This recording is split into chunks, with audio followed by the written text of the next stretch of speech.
Channel IT student और वो student जो मेट्रो मेंटेनर, टेक्निकल हेल्पर या अन्य किसी आईटीआई इलेक्ट्रीशियन गवर्नमेंट जॉब की तैयारी कर रहे हैं उनके लिए बहुत हेल्पफुल रहने वाला है, क्योंकि हमारे इस चैनल में आपको आईटीआई सिलेबस के साथ साथ क्वेश्चन के वीडियोस भी देखने को मिलेंगे।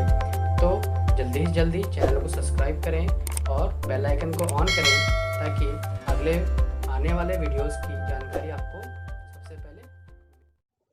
Hello, welcome to Janvi ITI YouTube channel.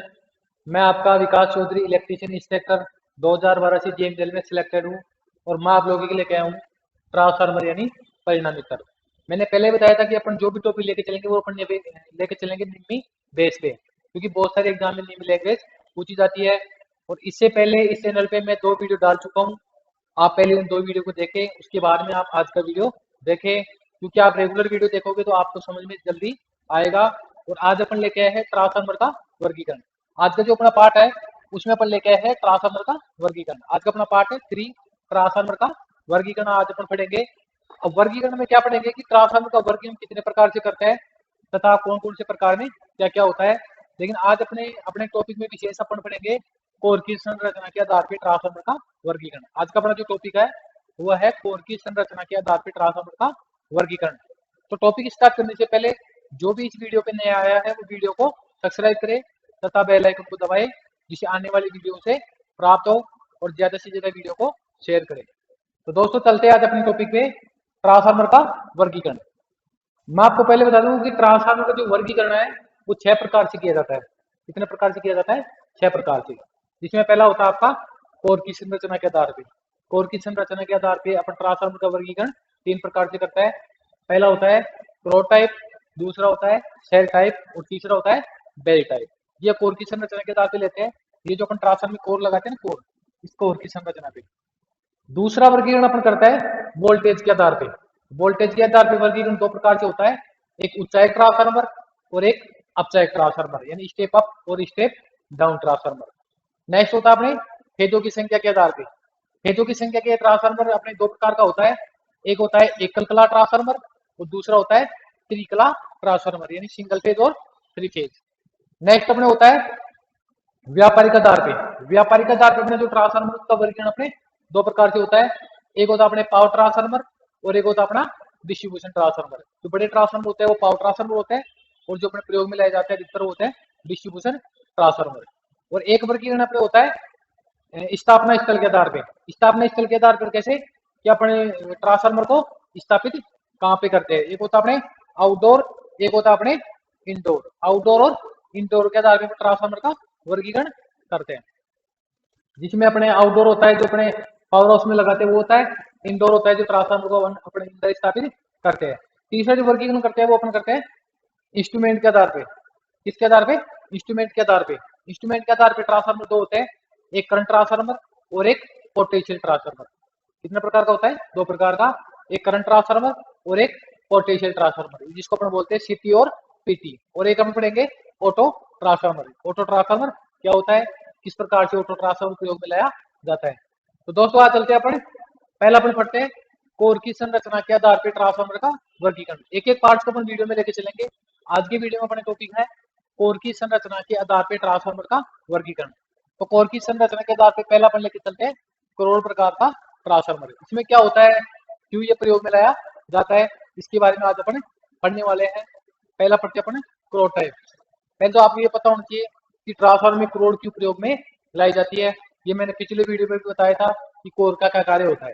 देखो, ट्रांसफार्मर में प्राथमिक वाइंडिंग द्वारा स्थापित चुंबकीय परिपथ को पूर्ण व सघन रखने के लिए लोहे की क्रोड आवश्यक है। इसका प्रयोग क्या होता है कि जो प्राथमिक वाइंडिंग है इसके फ्लक्स को स्थापित करना और ज्यादा से ज्यादा फ्लक्स को सेकेंडरी में गुजारना और बलरेखाओं को सघन रखना कोर का कार्य होता है। और वाइंडिंग होती है वो इसी कोर पे स्थापित की जाती है।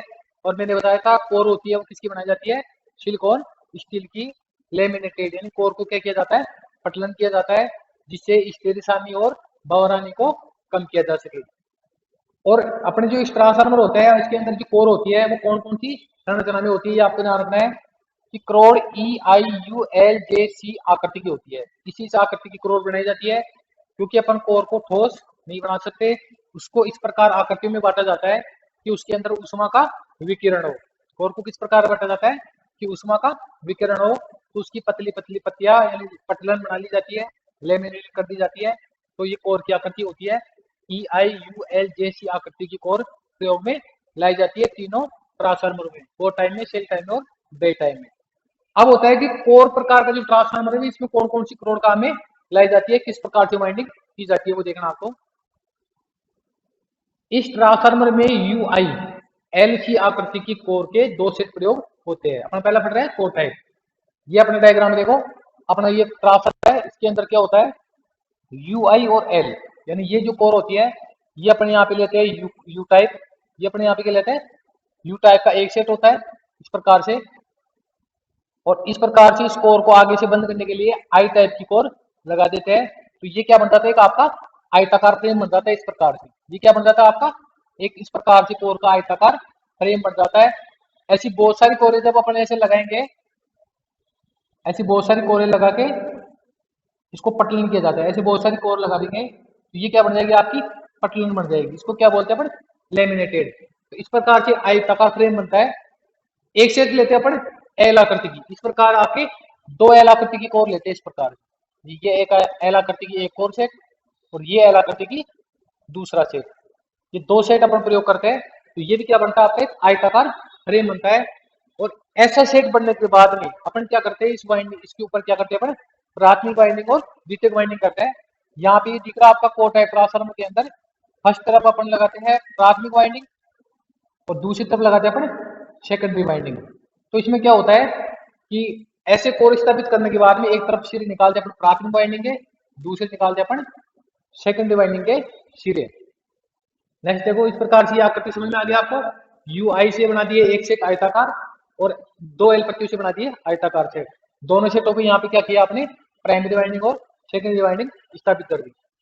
नेक्स्ट है कोर की दोनों भुजाओं पर वेस्टनी स्थापित करते हैं। अब कोर के यहाँ पे जो दो भुजाएं होती है, फर्स्ट भुजा आपकी ये होती है, सेकंड भुजा आपकी ये होती है, यानी फर्स्ट भुजा आपकी ये होगी, सेकंड भुजा ये होगी। इन भुजाओं पे अपन क्या स्थापित करते हैं, प्राथमिक वाइंडिंग और द्वितीयक वाइंडिंग स्थापित करते हैं। वेस्ट नंबर बोलते हैं वाइंडिंग को, वेस्ट नंबर किसको बोलते हैं, वाइंडिंग को। नेक्स्ट है कोर में एक ही चुंबकीय मार्ग होते हैं, वह इसका उपयोग उच्च वोल्टेज व निम्न आउटपुट शक्ति ट्रांसफार्मर में करते हैं। यह आपको ध्यान रखना है कि इस प्रकार के ट्रांसफार्मर का जो चुंबकीय मार्ग होता है वो एक ही होता है।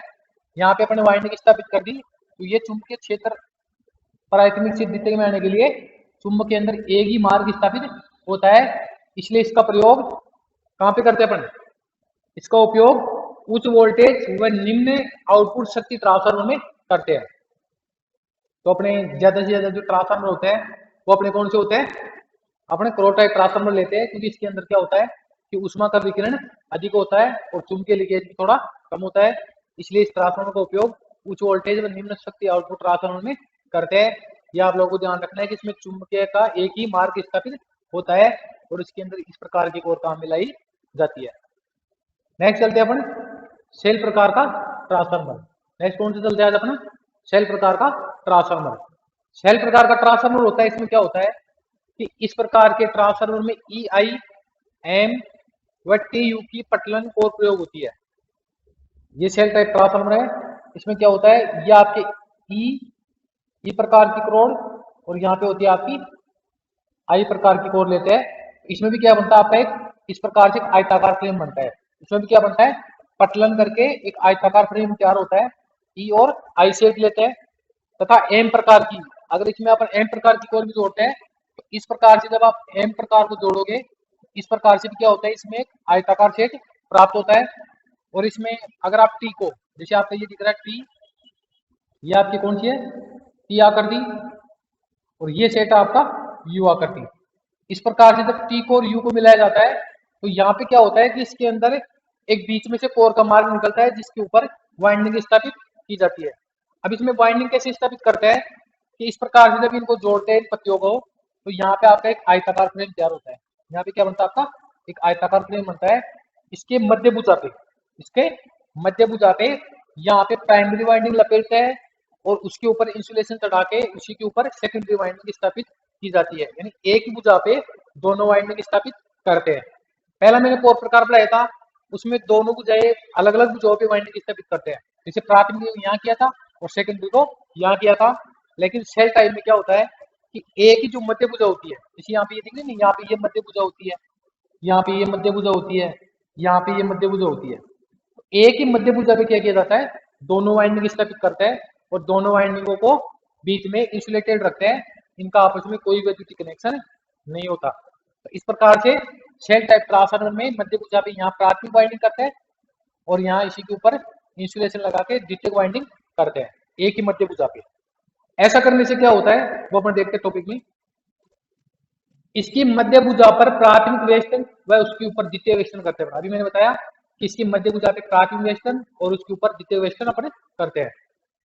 नेक्स्ट है, इसके दो चुंबकीय मार्ग स्थापित होते हैं, इसलिए इसका उपयोग एक कलकला फेज परिणामीतर में स्टेप अप तथा स्टेप डाउन करने के लिए प्रयोग में लेते हैं। अब इसमें क्या होता है कि चुंबकीय क्षेत्र के दो मार्ग स्थापित होते हैं। कितने मार्ग स्थापित होते हैं? दो मार्ग। कैसे? जब अपन ने यहाँ पे बाइंडिंग कर दी तो आपका एक चुंबकीय क्षेत्र का एक मार्ग इधर बनता है, ये आपका चुंबकीय क्षेत्र का फर्स्ट मार्ग हो गया और यहाँ पे आपका चुंबकीय क्षेत्र का द्वितीय मार्ग हो गया। इस प्रकार से ये चुंबकीय क्षेत्र के दो मार्ग स्थापित होते हैं, एक ये हो गया आपका और एक ये हो गया। ये चुंबकीय क्षेत्र के आपके यहाँ पे दो मार्ग स्थापित होते हैं, यानी एक आपका इस तरफ कोर के और एक आपका इस तरफ के। तो चुंबकीय क्षेत्र के दो मार्ग स्थापित होते हैं। तो इसके अंदर क्या होता है कि एक तो आपकी जो उष्मा होती है उसका विकिरण भी थोड़ा कम होता है और चुंबकीय लीकेज थोड़ा कम होता है, बल रेखाओं को रास्ता अधिक मिलता है। इसलिए इस प्रकार के ट्रांसफार्मर का जो उपयोग होता है वो सिंगल फेज यानी एकल कला फेज, एकल कला अपन बोलते हैं फेज को, निम्न में अपन एक फेज को क्या बोलते हैं? एकल कला। एकल कला जो ट्रांसफार्मर होते हैं उनमें उत्साहित अपचायन नीति प्रयोग करते हैं वोल्टेज को बढ़ाने के लिए और वोल्टेज को घटाने के लिए अपन इसका प्रयोग में करते हैं सेल टाइप ट्रांसफार्मर का। तो अपने जो बाहर ट्रांसफार्मर होते हैं, डिस्ट्रीब्यूशन ट्रांसफार्मर होते हैं, जो अपने पावर ट्रांसफार्मर होते हैं, इनके अंदर अपन ज्यादातर करते हैं करोड़ प्रकार का ट्रांसफार्मर लेते हैं इनके अंदर। और जो अपने घरों में यूज होते हैं, अपने टीवी के अंदर होते हैं, अपने जो भी अपने स्टेप डाउन ट्रांसफार्मर होते हैं घर के अंदर सिंगल फेज के, उनके अंदर अपन लेते हैं सेल प्रकार का ट्रांसफार्मर। नेक्स्ट होता है आपके बेरी प्रकार का ट्रांसफार्मर। नेक्स्ट क्या होता है आपका? बेरी प्रकार का ट्रांसफार्मर। बेरी प्रकार के ट्रांसफार्मर में क्या होता है कि आपके इस ट्रांसफार्मर के अंदर एक विशेष कोर प्रयोग में लेते हैं।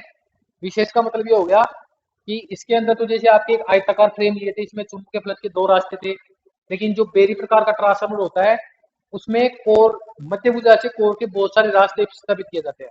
मध्य भुजा से बहुत सारे कोर के रास्ते होते हैं, इसलिए जो वाइंडिंग की जाती है वो मध्य भुजा पे की जाती है, प्राथमिक वाइंडिंग और द्वितीय वाइंडिंग। लेकिन कोर होती है वो इस प्रकार से स्थापित करते हैं कि उसके अंदर बहुत सारे चुंबकीय क्षेत्र के रास्ते हो। इससे क्या होगा कि आपके तो चुंबकीय लीकेज का मान कम होगा, चुंबकीय बल रेखा अधिक होगी तो आपका ईएमएफ भी उसमें अधिक बनेगा, चुंबकीय लीकेज उसमें न्यूनतम रहता है। और कोर के अधिक मार्ग स्थापित करने की वजह से आपकी जो कोर होती है वो उसमें उष्मा का विकिरण होता रहता है, तो आपका ट्रांसफार्मर इतना गर्म नहीं होता। और जो विशेष प्रकार के ट्रांसफार्मर होते हैं, विशेष प्रकार की सप्लाई होती है, जैसे आपके देखा होगा घर के बाहर एक छोटी डीपी होती है, एक सिंगल फेज का ट्रांसफार्मर होता है जिसमें अपन एक ही वायर देते हैं, उसके द्वारा अपन सिंगल फेज सप्लाई प्राप्त करते हैं। उस ट्रांसफार्मर में अपन बेरी प्रकार की कोर प्रयोग में लेते हैं। ये विशेष प्रकार का ट्रांसफार्मर होता है। उस विशेष प्रकार के ट्रांसफार्मर में क्या होता है मैं आपको बता दूं।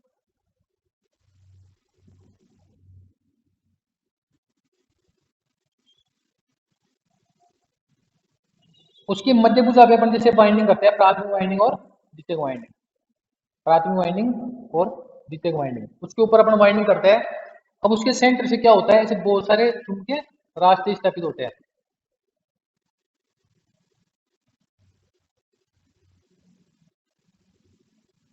ऐसे बहुत सारे चुंबकीय रास्ते स्थापित कर देते हैं इस प्रकार। ये एक हो गया।